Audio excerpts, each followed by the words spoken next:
Assalamualaikum warahmatullahi wabarakatuh. Bismillahirrahmanirrahim. Alhamdulillahirabbil alamin. Wassalatu wassalamu ala asyrafil anbiya wal mursalin sayyidina maulana Muhammad wa ala alihi wa sahbihi ajmain. Amma ba'du. Selamat bertemu kembali dengan saya Muhammad Asib di channel Kampung Ilmu Al-Falah. Channelnya orang-orang yang tetap istiqomah mencari ilmu. Pada kesempatan ini saya akan meneruskan pelajaran ilmu balaghah yang akan membahas al-uslub atau gaya bahasa. Pada pelajaran sebelumnya kita telah mengenal beberapa dasar penting dalam ilmu balaghah. Sekarang kita akan memasuki pembahasan yang sangat menarik, yaitu al-uslub atau yang dalam bahasa Indonesia dapat kita terjemahkan sebagai gaya bahasa. Kalau kita perhatikan dalam kehidupan sehari-hari, terkadang dua orang menyampaikan maksud yang sama, tetapi cara mereka menyampaikannya berbeda. Ada orang yang berbicara dengan bahasa yang sederhana dan langsung. Ada yang menyampaikannya dengan bahasa yang indah dan menyentuh. Ada pula yang menggunakan bahasa yang penuh dengan istilah-istilah ilmiah. Pesannya mungkin sama, tapi cara menyampaikannya berbeda. Perbedaan cara mengungkapkan suatu gagasan itulah yang akan kita pelajari dalam pembahasan al-uslub. Dalam bab uslub ini, apa yang akan kita pelajari? Pada pelajaran ini ada 3 tujuan utama yang perlu kita capai. Pertama, kita akan belajar memahami apa yang dimaksud dengan al-uslub.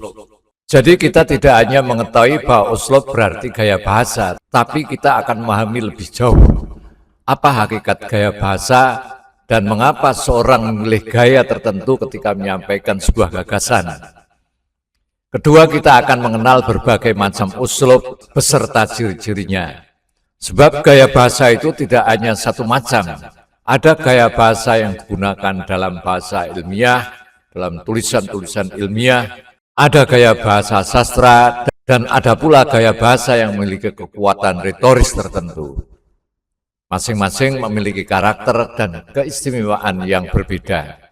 Dan ketiga, kita akan belajar membedakan uslub adabi atau gaya bahasa sastra dengan bahasa-bahasa lainnya. Ini penting, karena ketika kita membaca suatu teks Arab, kita tidak hanya cukup memahami arti setiap kata, kita juga perlu memperhatikan bagaimana kata-kata itu disusun, bagaimana kalimat itu dibangun, dan apa kesan yang ditimbulkannya kepada pembaca atau pendengar. Dengan demikian, kita akan mulai belajar melihat bahasa Arab bukan hanya dari sisi makna, tetapi juga dari sisi cara makna tersebut disampaikan. Dan disinilah keindahan ilmu balaghah mulai semakin terasa. Makna uslub huwa al-makna al-masu fi al-fadin mu'allafatin ala suratin takunu aqraba linailil ghardi al-maksud minal kalam wa fa'ala bi nufusi sami'ihi. Makna gaya bahasa atau uslub adalah makna yang dibentuk dan dirangkai dalam susunan kata-kata yang terpadu dengan pola tertentu yang menjadikannya paling dekat untuk mencapai tujuan pembicaraan, serta paling efektif di dalam memberi pengaruh pada jiwa dan perasaan para pendengarnya. Dengan demikian, gaya bahasa bukan sekedar apa yang disampaikan, tapi bagaimana makna itu dikemas agar sampai secara tepat dan berbekas. Sahabat Kampung Ilmu yang berbahagia, saya ulangi yang agar lebih jelas, apa itu uslub? Pada pembahasan sebelumnya, kita telah mengetahui bahwa uslub berarti gaya bahasa.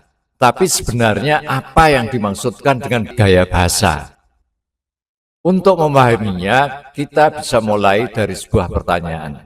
Apakah yang penting dalam berbicara hanya apa yang kita sampaikan? Ternyata tidak. Dua orang bisa menyampaikan maksud yang sama, tetapi menggunakan cara yang berbeda. Yang satu mungkin berbicara dengan kalimat yang sederhana dan langsung.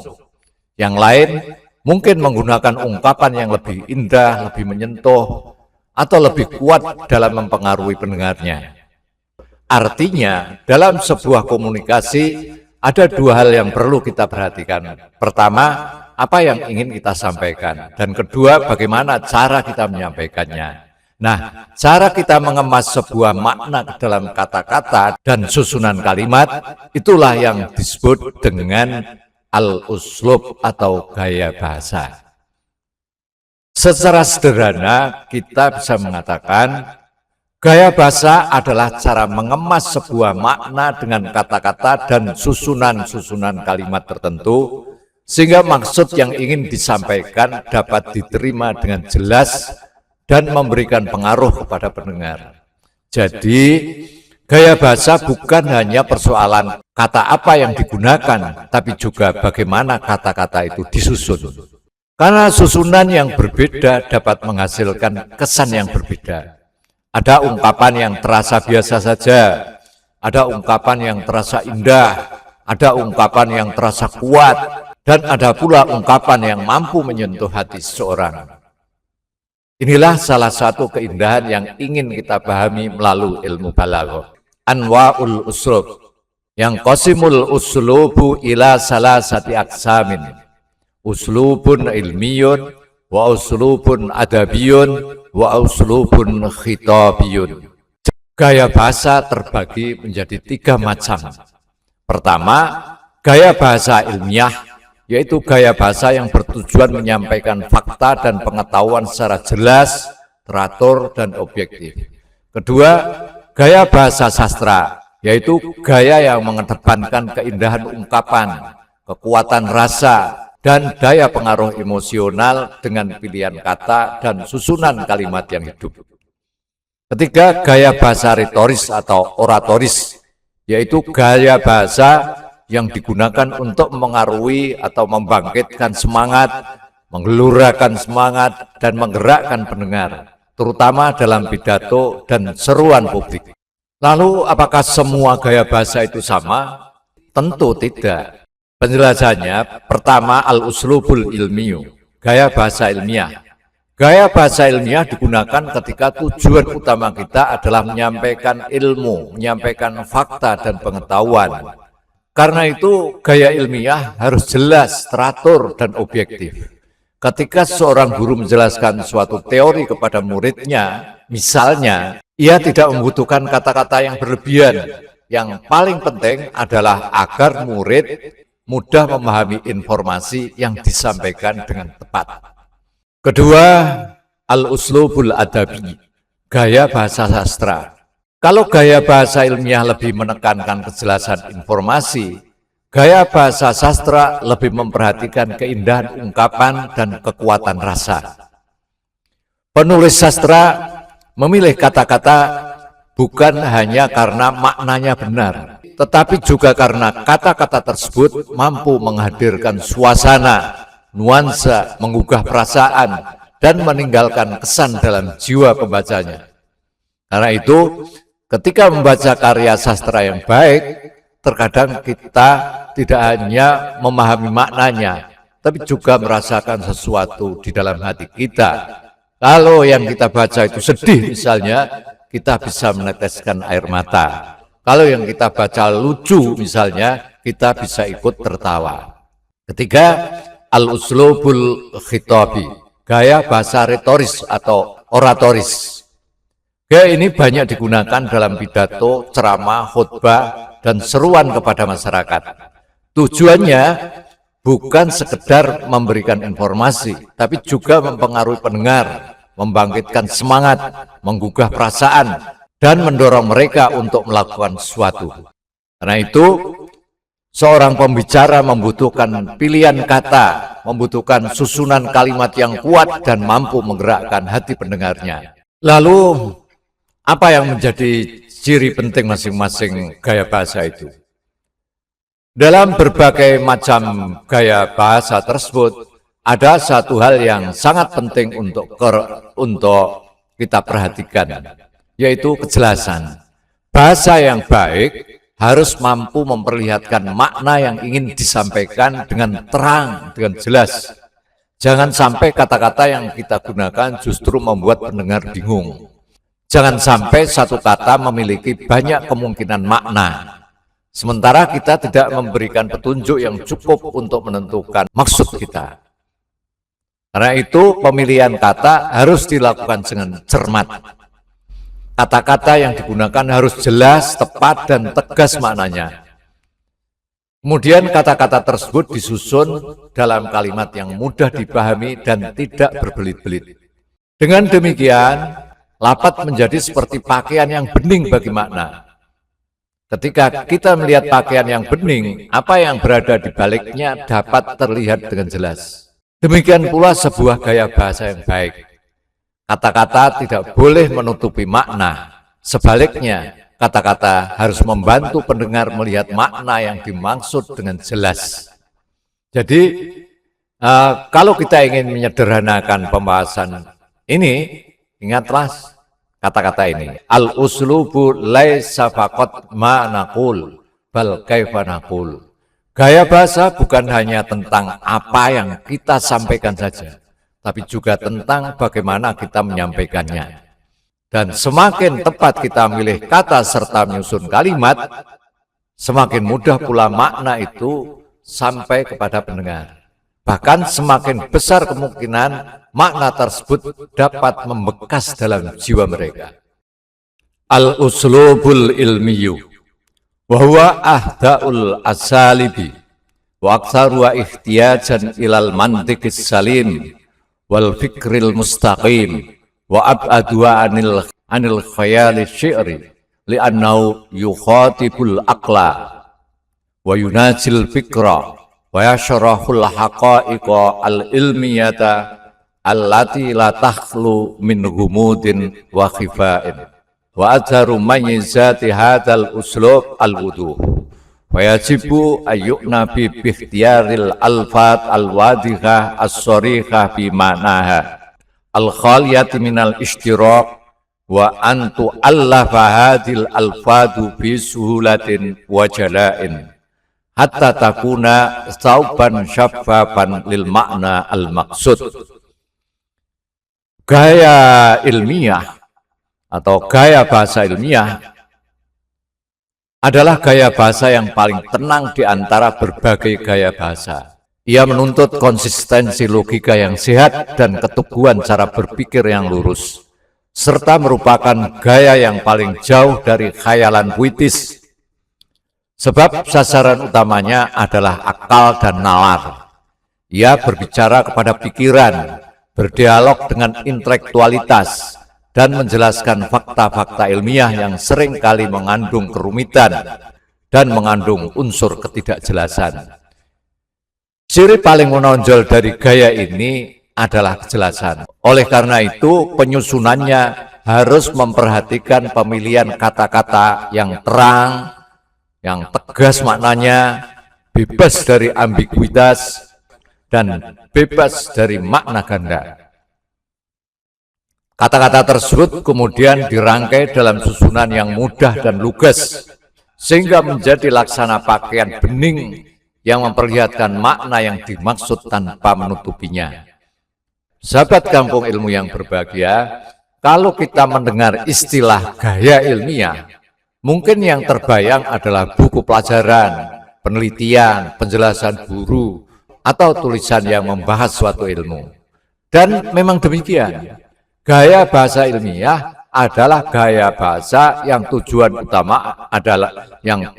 utamanya adalah menjelaskan ilmu dan menyampaikan fakta kepada pembaca atau pendengar dengan sejelas-jelasnya. Karena tujuan utamanya adalah menjelaskan, maka gaya ilmiah tidak membutuhkan banyak permainan kata atau khayalan. Ia harus tenang, teratur, masuk akal, dan mudah dipahami. Gaya bahasa ilmiah ini adalah gaya bahasa yang paling banyak membutuhkan logika yang sehat dan cara berpikir yang lurus. Mengapa? Karena ketika kita menjelaskan sebuah ilmu, kita tidak boleh hanya mengandalkan perasaan. Kita membutuhkan akal dan penalaran. Misalnya, seorang guru sedang menjelaskan mengapa air mendidih pada suhu tertentu. Guru tidak perlu menggunakan ungkapan yang penuh khayalan. Ia harus menjelaskan fakta memberikan alasan, dan menyusun penjelasannya secara teratur. Jadi, dalam gaya ilmiah yang paling penting adalah apa faktanya, apa alasannya, bagaimana penjelasannya, dan apakah pendengar dapat memahaminya dengan benar. Gaya ilmiah ini harus jauh dari khayalan puitis. Karena tujuan gaya ilmiah adalah menjelaskan fakta dan pengetahuan, maka gaya ini harus jauh dari khayalan puitis. Bukan berarti keindahan bahasa tidak penting. Bukan pula berarti tulisan ilmiah harus selalu kering dan membosankan. Tapi keindahan dalam gaya ilmiah bukanlah tujuan utama. Tujuan utamanya tetap menjelaskan dan menerangkan. Bayangkan, seorang guru sedang menjelaskan sebuah rumus matematika. Terus guru tersebut mengatakan, rumus ini menari-nari indah dalam lautan angka-angka. Mungkin terdengar puitis, menarik, tapi apakah siswa menjadi lebih memahami rumusnya? Belum tentu. Justru siswa mungkin bertanya, maksudnya apa, Pak? Nah, disinilah kita memahami pentingnya gaya ilmiah. Dalam menjelaskan ilmu, kita membutuhkan bahasa yang langsung menunjukkan maksudnya. Ciri utama adalah al-wuduh, kejelasan. Lalu apa ciri yang paling menonjol dari gaya bahasa ilmiah ini? Ciri utamanya adalah al-wuduh, jelas, terang. Ini adalah kata kunci yang perlu kita ingat. Gaya ilmiah harus jelas. Mengapa harus jelas? Karena tujuan kita adalah memindahkan pengetahuan dari pikiran kita kepada pikiran orang lain. Kalau bahasa yang kita gunakan tidak jelas, maka ilmu yang sebenarnya benar bisa menjadi sulit dipahami. Karena itu, ketika menggunakan gaya ilmiah, kita harus memperhatikan pemilihan kata. Pilihlah kata-kata yang jelas dan tegas maknanya. Hindari kata-kata yang dapat menimbulkan kebingungan atau memiliki banyak kemungkinan makna apabila konteksnya tidak cukup untuk menjelaskan maksudnya. Setelah memilih kata-kata yang tepat, kata-kata itu juga harus disusun dengan mudah dan terang. Jangan membuat kalimat yang terlalu berbelit-belit jika kalimat sederhana sudah cukup untuk menjelaskan maksud. Kata-kata dalam gaya ilmiah harus menjadi seperti pakaian yang transparan bagi makna. Apa maksudnya? Bayangkan kita mempunyai sebuah benda yang ingin kita tunjukkan kepada seorang. Kita tentu tidak ingin menutupinya dengan kain yang tebal sehingga bendanya tidak terlihat.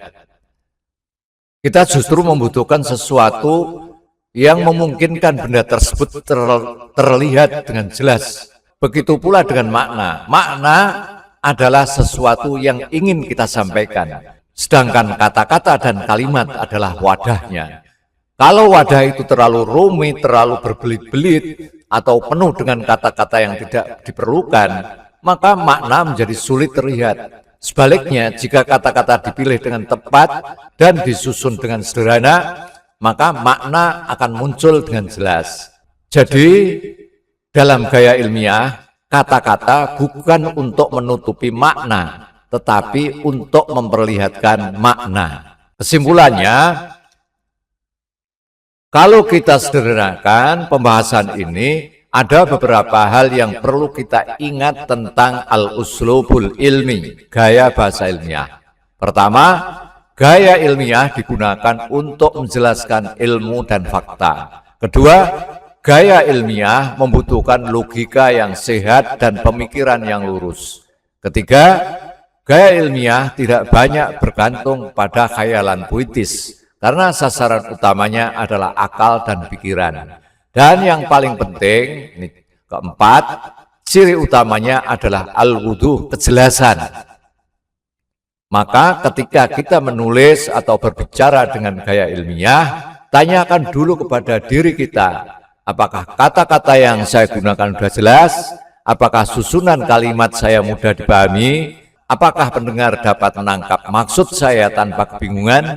Jika jawabannya iya, maka kita sudah mulai memahami bagaimana al-uslub al-ilmi bekerja. Assalamualaikum warahmatullahi wabarakatuh. Muhammad Ajib.